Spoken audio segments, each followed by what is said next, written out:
Hello my dear student, I am Pawan Kumar. और आज का जो क्लास है पृष्ठीय क्षेत्रफल से संबंधित ठोसों के लिए हम उसका आयतन ज्ञात करेंगे और उसका पृष्ठीय क्षेत्रफल भी उसका ज्ञात करना हम लोग सीखेंगे आज के क्लास में। और ये जो मेंसुरेशन से संबंधित ये क्लास होगा तो ये फर्स्ट क्लास है और ये क्लास यूपी बोर्ड और आप कह सकते हैं सीबीएसई बोर्ड के लिए भी 9th एंड 10th के लिए दोनों के लिए इम्पोर्टेंट होगा। और ये कंपटीशन के लिए सबसे ज़्यादा इम्पोर्टेंट होगा क्योंकि यहाँ क्षेत्रमिति से 2-3 क्वेश्चन नियर अबाउट इसको पूछा जाता है।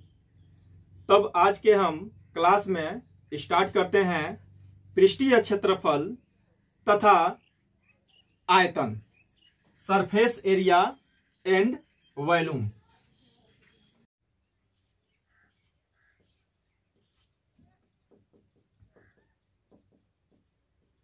तो अब यहां से हम लोग पृष्ठीय क्षेत्रफल और आयतन में सबसे पहले हम लोग घनाभ पढ़ेंगे क्यूबाइड के बारे में।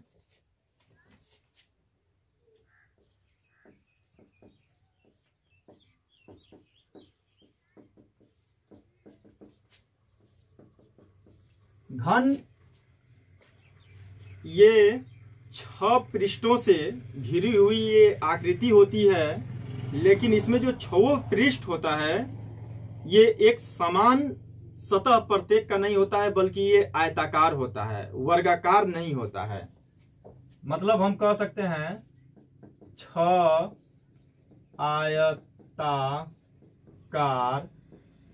सतहों से घिरी आकृति घनाभ कहलाती है। और जब ये घनाभ कहलाती है तो इस घनाभ का हम लोग देखते हैं इसका फिगर क्या होगा।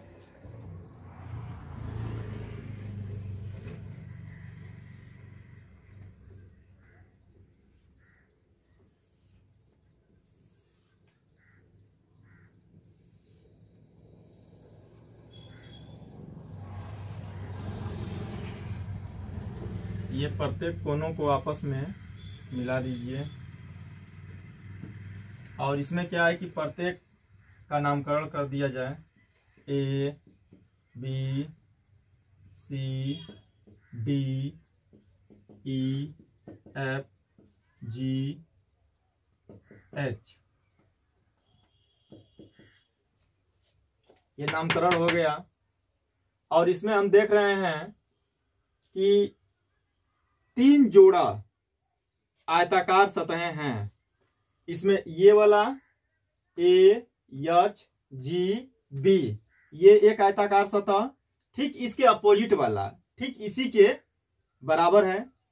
इसमें अगर दूसरा देखा जाए तो H, G, F, E ये वाला एक आयताकार सतह है, ठीक इसके अपोजिट वाला भी एक है। उसी प्रकार ये ऊपर वाला देखा जाए D, E, A, H, फिर इसके ठीक अपोजिट वाला F, G, B, C ये एक दूसरे के अपोजिट है। तो हम ये कह सकते हैं कि 6 आयताकार सतहों से घिरी आकृति घनाभ कहलाती है। और जब ये क्यूबाइड कहलाती है तब इसमें समझेंगे ये वाला लेंथ है, ये लंबाई, इसको हम मान लेते हैं ये सबसे लंबी जो आयताकार की जो भुजा है इसको लंबाई मान लिया जाए। और ये लंबाई और ये जो है यहां से ये वाला इसको हम चौड़ाई मान लेते हैं B। और ये जो है ये ऊंचाई हो गई, हाइट इसकी।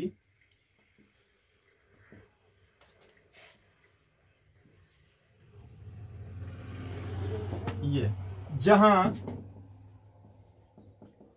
जहां L, B, यच।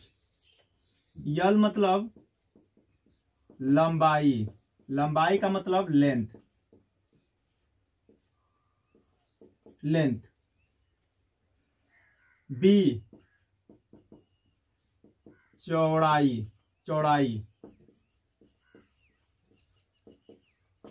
ब्रीथ। यच ऊंचाई, हाइट। तो यल बी यच, सबसे जो आयताकार की लंबी भुजा होगी ये लंबाई, और इसमें जो चौड़ाई, चौड़ाई जो है यहाँ पर ब्रिज जो है ये बी का काम कर रहा है, और इसकी जो हाइट ऊंचाई है ये यच। और इस प्रकार की ठोस ये आकृति जो है कहलाती है घनाभ। और घनाभ में हम लोग अब इसमें कुछ इसका गुणधर्म है जिसको समझेंगे। घनाभ में कुल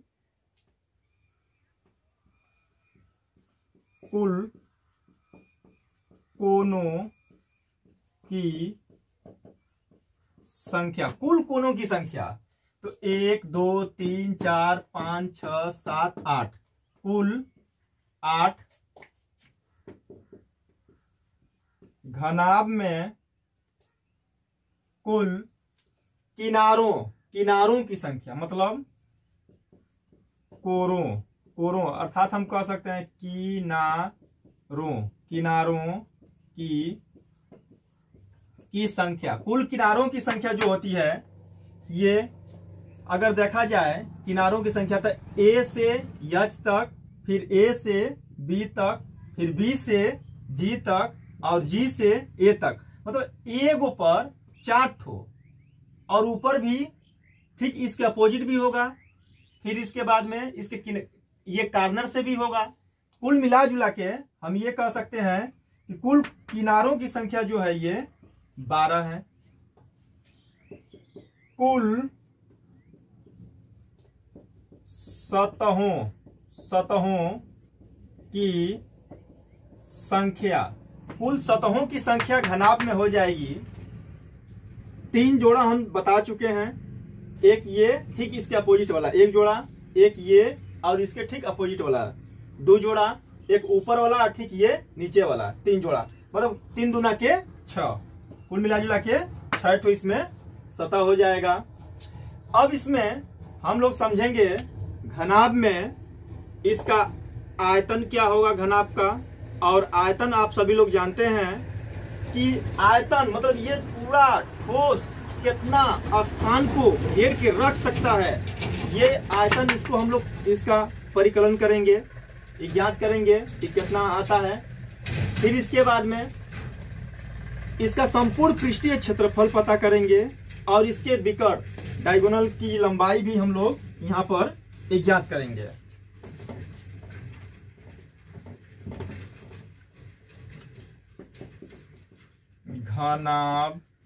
घनाभ का आयतन वॉल्यूम। आयतन किसी भी ठोस आकृतियों का जब आयतन ज्ञात किया जाता है तो आयतन में सबसे ज्यादा इंपॉर्टेंट ये रखा जाता है कि उसके आधार का क्षेत्रफल क्या है। यदि आधार का क्षेत्रफल यदि पता हो जाएगा तो जितना उस ठोस की ऊंचाई होगी उसकी गुणा कर दी जाएगी, तो उसका संपूर्ण आयतन प्राप्त हो जाएगा। तो आधार का क्षेत्रफल और गुणते ऊंचाई। तो इसमें आधार का अगर क्षेत्रफल देखा जाए तो area of B, G, F और सी ये आधार का है। और इसकी हाइट को अगर देखी जाए तो एफ से ई तक, एफ ई ये ठोस का हाइट है, ऊंचाई। तब इसका एरिया ये नीचे वाला जो सतह है जो पृथ्वी पर ये रखा हुआ है, इसकी एरिया के बारे में अगर बात हम करें, जैसे हम ये एक घनाभ ले लिए, एक घनाभ अगर हम ले लिए तो इसको हम अगर नीचे अगर रखें तो इसका एरिया क्या होगा, तो ये लंबाई, क्योंकि ये आयताकार है, जब ये आयताकार है तो इसकी ये लंबाई हो जाएगी और ये चौड़ाई हो जाएगी और इसकी ऊंचाई ये यच हो जाएगी। तो तीनों का जब गुणा कर दिया जाएगा तब आपस में ये इसका आयतन प्राप्त हो जाएगा। तब ये लंबाई यल और गुणते इसकी चौड़ाई बी, मतलब आधार का क्षेत्रफल निकल जाएगा और ये गुणते इसकी ऊंचाई क्या है यच, तब जाके ये आ जाएगा एल बी यच। अर्थात हम कह सकते हैं कि घन का जो आयतन होगा लंबाई गुणते चौड़ाई गुणते ऊंचाई, लंबाई चौड़ाई और ऊंचाई का जब गुणा कर दी जाए तो घनाभ का आयतन प्राप्त हो जाएगा। और इसका अब नेक्स्ट फार्मूला हम लोग देखते हैं, घनाभ का संपूर्ण पृष्ठ।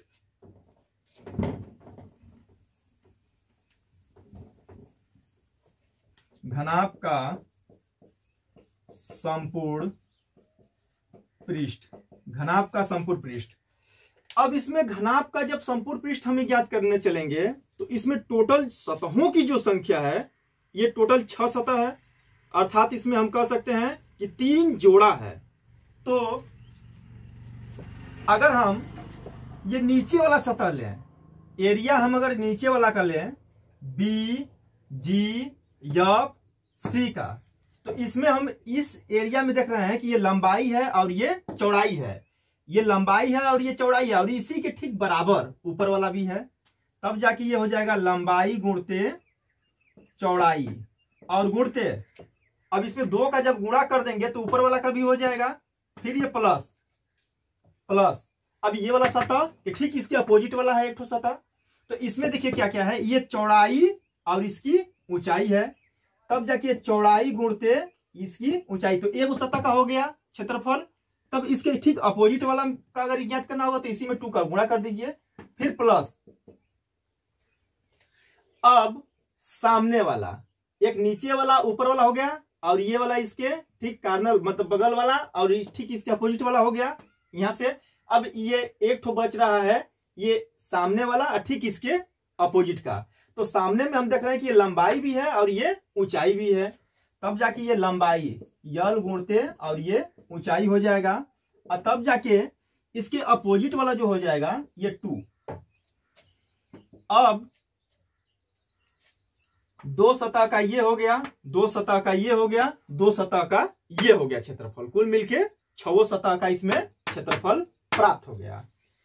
तब इसमें से सब में से 2 कॉमन है, उभयनिष्ठ है, तो 2 यदि हम कॉमन कर लें तब जाके ये एल बी फिर प्लस बी एच फिर प्लस एच एल, ये मिला एल बी फिर बी एच फिर एच एल। अगर इसको एक सर्किल के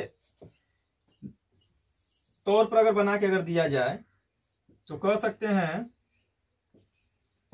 ये एल बी एच, एल से बी की ओर, बी से एच की ओर, एच से यल की ओर, मतलब यल बी ये मल्टीप्लाई करते हुए फिर जोड़ते हुए 2 का गुणा कर देंगे, लास्ट में 2 गुना कर देंगे, तब जाके ये एल बी हो जाएगा, यल से बी, फिर इसके बाद में प्लस बी से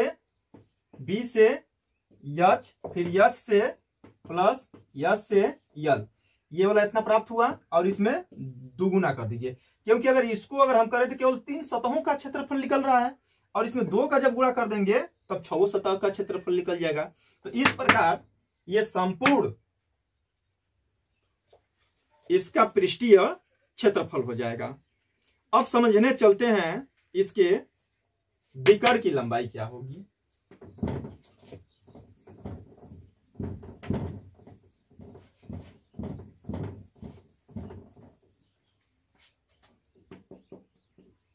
घनाभ के विकर्ण की लंबाई, इसमें विकर्ण की लंबाई समझेंगे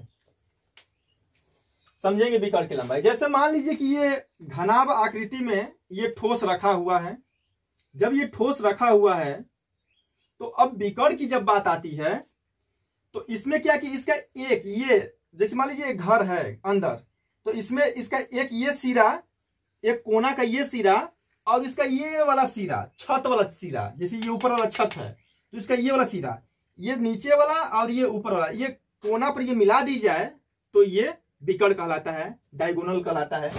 तब जाके इसमें अगर उसको ज्ञात करना है तो यहां से अगर देखी जाए तो ये लंबाई है और ये चौड़ाई है। इसको अगर बढ़ाई जाए इसको यहां से यहां तक, तो इसमें हम पाइथागोरस प्रमेय की सहायता से यफ से बी तक की डिस्टेंस को हम ज्ञात कर सकते हैं। तो इसकी जो डिस्टेंस हो जाएगी यफ से बी तक जो डिस्टेंस हो जाएगी, पाइथागोरस प्रमेय अगर लगाएंगे तो ये अंडर रूट में हो जाएगी यल का स्क्वायर फिर प्लस ये बी का स्क्वायर, यल का स्क्वायर फिर प्लस बी का स्क्वायर। तो ये वाला लेंथ निकल गया। अब क्वेश्चन उठता है कि इसके विकर्ण चाहिए, तो विकर्ण ये यहां से ये वाला और ये वाला छत का सीधा, इन दोनों को अगर मिला दी जाए, ऐसे ये मिला दी जाए, तब ये कहलाएगा घनाभ का विकर्ण, ये विकर्ण कहलाएगा। और विकर्ण जो यहां पर मिल रहा है बी ई ये विकर्ण मिल रहा है। और विकर्ण की जो लंबाई हो जाएगी, ये जो विकर्ण की जो लंबाई हो जाएगी बी ई, तब जाके ध्यान दीजिएगा कि यहां से यहां तक ये अंडर रूट में यल स्क्वायर फिर प्लस बी स्क्वायर है, लेकिन इसमें क्या है, ये हाइट है, अब ये हाइट है यच है इसमें, और ये विकर्ण है। तो फिर इसमें पाइथागोरस प्रमेय जब हम लगाएंगे तब जाके ये मिलेगा अंडर रूट में ये एल स्क्वायर फिर प्लस बी स्क्वायर, ये अंडर रूट में का ये होल स्क्वायर हो जाएगा, क्योंकि ये आधार का स्क्वायर और ये ऊंचाई का स्क्वायर फिर प्लस ये यच का स्क्वायर, हाइट का स्क्वायर हो जाएगा। तब जाके ये मिलेगा, अब ये अंडर रूट हट जाएगा क्योंकि स्क्वायर है, तब ये मिलेगा यल स्क्वायर फिर प्लस बी स्क्वायर फिर प्लस ये एच स्क्वायर, ये मिलेगा विकर्ण की लंबाई। तब ये यल स्क्वायर फिर प्लस बी स्क्वायर फिर प्लस एच स्क्वायर का मतलब कुल मिला जुला के हम कह सकते हैं कि लंबाई चौड़ाई ऊंचाई का वर्ग करके जोड़ दीजिए और जोड़ने के बाद इसका वर्गमूल ज्ञात कर लीजिए, वही आपका विकर्ण की लंबाई हो जाएगी। अब नंबर नेक्स्ट में हम समझते हैं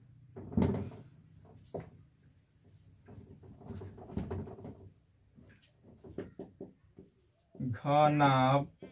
घनाभ मतलब मान लीजिए कमरा, अगर कमरा है, केवल कमरा की बात कर रहे हैं, घनाभ मतलब कमरा के चारों दीवारों का क्षेत्रफल, चारों दीवारों का क्षेत्रफल।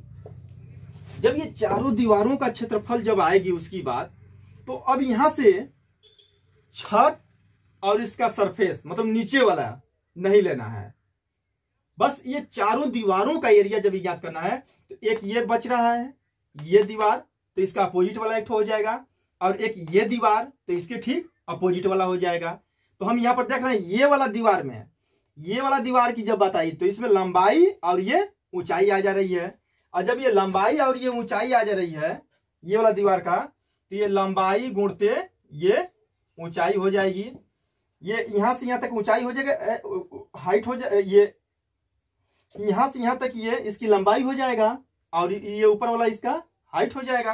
तब जाके ये एक गो का एरिया निकल गया, तो इसका विपरीत वाला ज्ञात करना होगा अपोजिट वाला, तो इसमें 2 का गुणा कर दीजिए, फिर ये प्लस।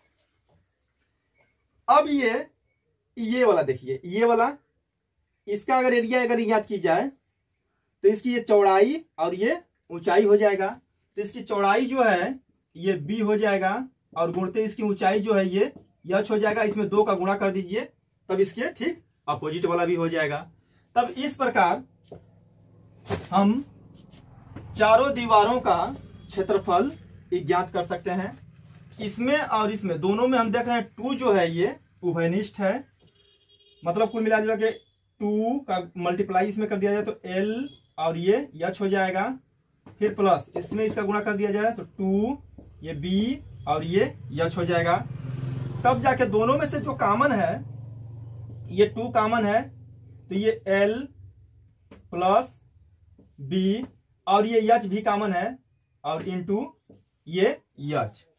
तब जाके हम ये कह सकते हैं इसमें चारों दीवारों का छत और नीचे वाला सरफेस छोड़ के चारों दीवारों का जो एरिया मिलेगा तो लंबाई प्लस चौड़ाई, मतलब लंबाई को और चौड़ाई को जोड़ के उसमें ऊंचाई से गुणा कर देना है और 2 से मल्टीप्लाई कर देना है ताकि उसका निकल जाए चारों दीवारों का क्षेत्रफल। तो इस प्रकार यहां से घनाभ की कहानी पूरा समाप्त होती है। फिर अब हम आते हैं घन पर। घन को कंप्लीट रूप से जानेंगे समझेंगे। घनाभ के ठीक जैसा पढ़े हैं सब वैसे ही घन के बारे में भी हम लोग जानेंगे समझेंगे और पढ़ेंगे उसके बारे में। घन घन क्यूब के बारे में समझेंगे। क्यूब जो है हम कह सकते हैं कि 6 समान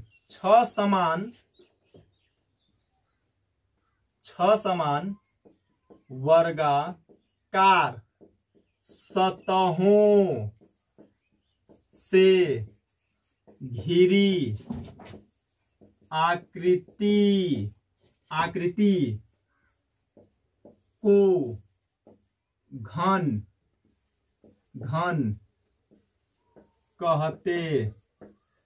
घन कहते हैं। मतलब समझेंगे 6 समान वर्गाकार सतहों से घिरी आकृति को घन कहते हैं।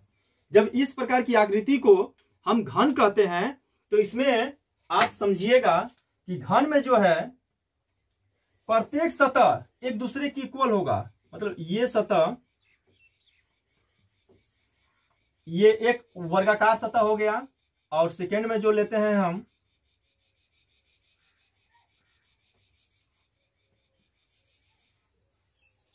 ये, और प्रत्येक कोनों को आपस में मिला दीजिए।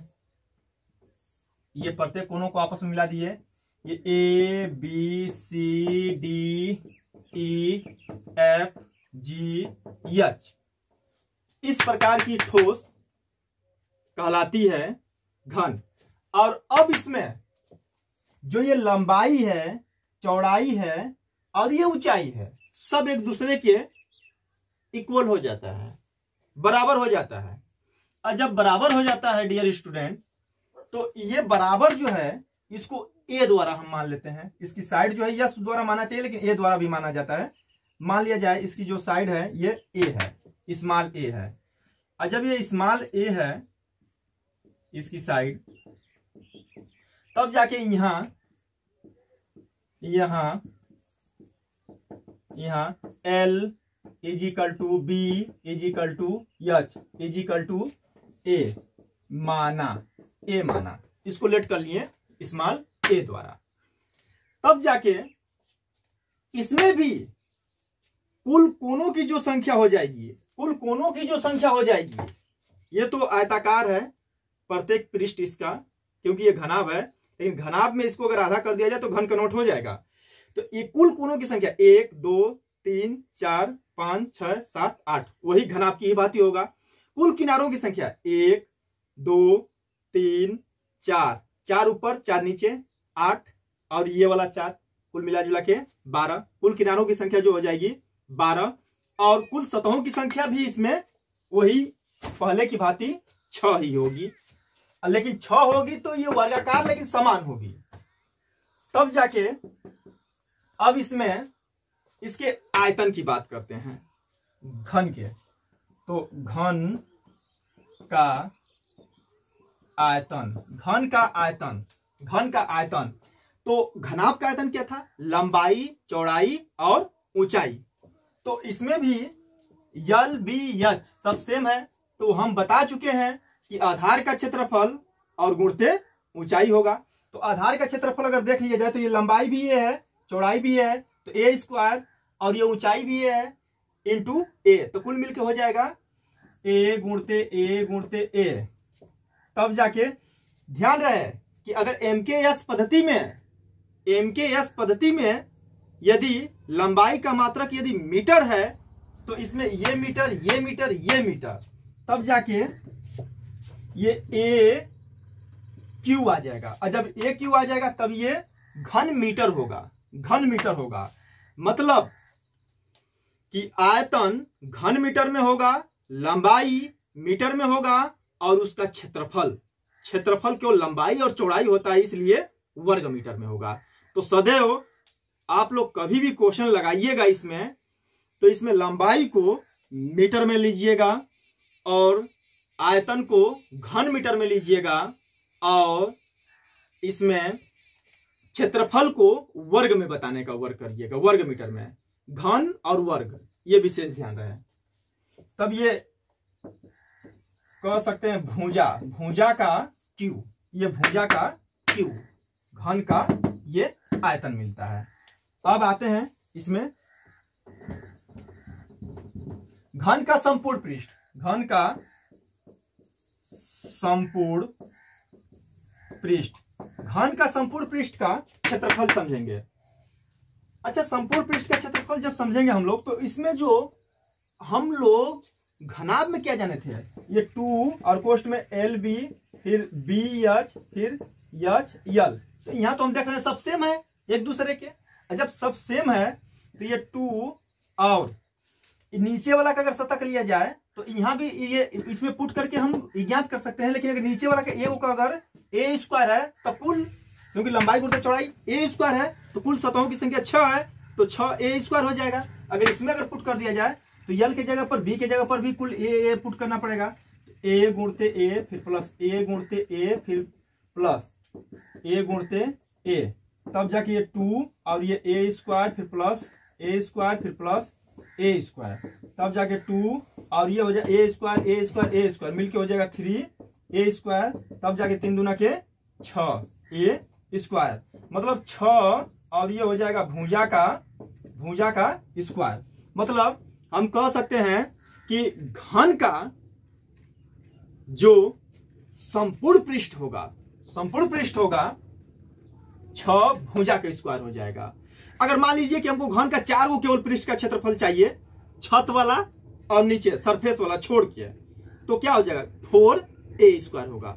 3 को का चाहिए तो 3 ए स्क्वायर होगा, 2 को का चाहिए तो 2 ए स्क्वायर होगा। तो ये विशेष रूप से ध्यान दीजिएगा घन के लिए।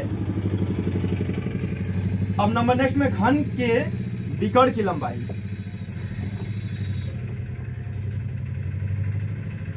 घन के विकर्ण की लंबाई, तो इसमें विकर्ण की जब लंबाई ज्ञात करेंगे तब ये वाला जो है, ये वाला लिख लेगा, ये अंडर रूट में 2a स्क्वायर, क्योंकि पाइथागोरस पर में से निकालेंगे तो ये भी है, और ये विकर्ण ये वाला होगा। विकर्ण यहां पर जो है ये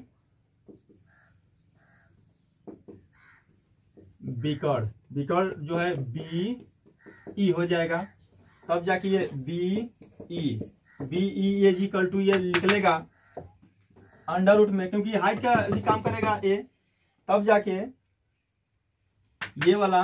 और हम देख सकते हैं घनाभ में जो जाने थे विकर्ण, हम अंडर रूट में यल स्क्वायर, फिर प्लस बी स्क्वायर, फिर प्लस एच स्क्वायर, अगर इसमें भी ये पुट कर दिया तब पर भी निकल जाएगा विकर्ण। तब जाके ये अंडर रूट में 2 स्क्वायर का ये पूरा स्क्वायर हो जाएगा, फिर प्लस तब जाके ये ए स्क्वायर, क्योंकि पाइथागोरस प्रमेय में होता है आधार का स्क्वायर फिर प्लस उसके लंबाई, मतलब कि परपेंडिकुलर का स्क्वायर हो जाता है, और इज इक्वल टू हाइपोटेनस, मतलब कि कर्ण का स्क्वायर के ये सब बराबर होता है, उन दोनों का योग। तब जाके इसमें अब ये हो जाएगा, ये 2a स्क्वायर अंडर रूट ये हट जाएगा, फिर प्लस ये a स्क्वायर, तब जाके ये कुल मिला जुला के ये इसको लिख सकते हैं, ये 3 ए स्क्वायर, और तब जाके 3 इंटू √3 इंटू ए, √3 इंटू ए, और इसका जो मात्रक हो जाएगा ये मीटर ही होगा, और सीजीएस में यदि लेंगे तो सेंटीमीटर हो जाएगा। तब जाके यहाँ से ये कंप्लीट यहाँ होता है।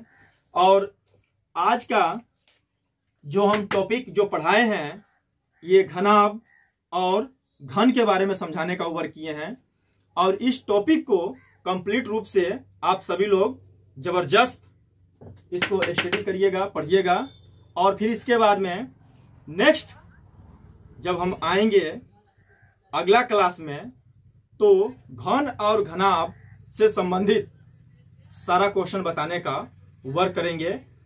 आज के लिए बस इतना ही। Thank you.